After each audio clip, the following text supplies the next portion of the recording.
How's it going, everybody? I want to do a quick update like always for Azrael. Got the liquid cooling system hooked up front to rear.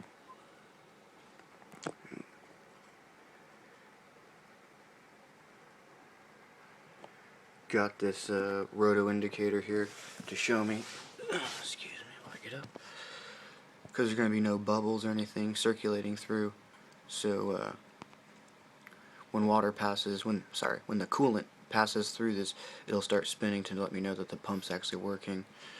From the roto indicator, it gets pumped down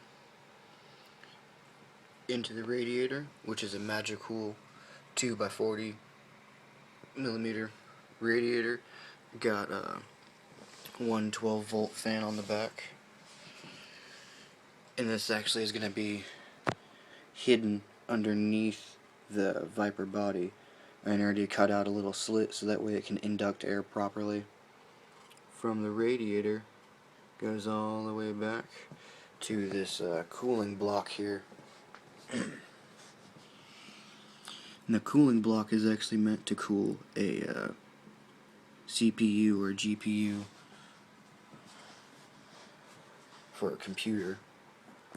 And I just used some adhesive JB Weld on a very, very, very thin layer just to hold it in place a little bit. And then from there, the tube wraps around the antenna and hits back to the 1717 motor, which is hand wrapped in 3/8 inch outer diameter copper tubing. I took off the motor and just simply wrapped it around,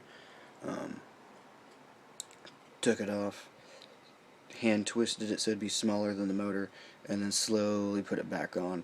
That way it would hug nice and tight.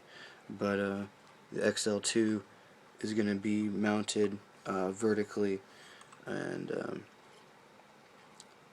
that way when the CPU gets cold, that'll cool the ESC as well.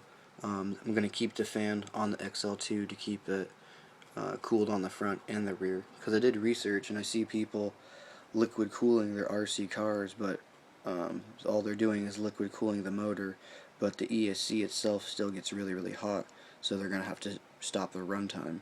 I'm seeing that maybe if I run just this little water block here, that if it cuts down some temperatures.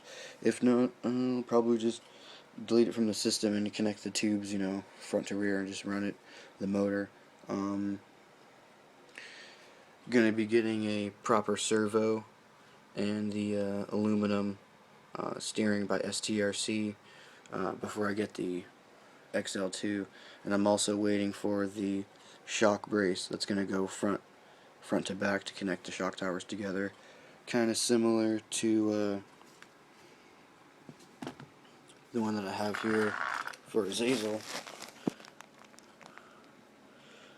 So just kind of been waiting on that.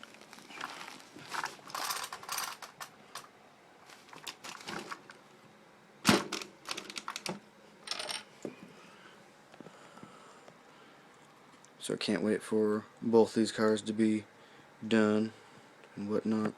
But like always, if you have any comments, questions, try and shoot them from the hip, and I will answer to the best of my knowledge.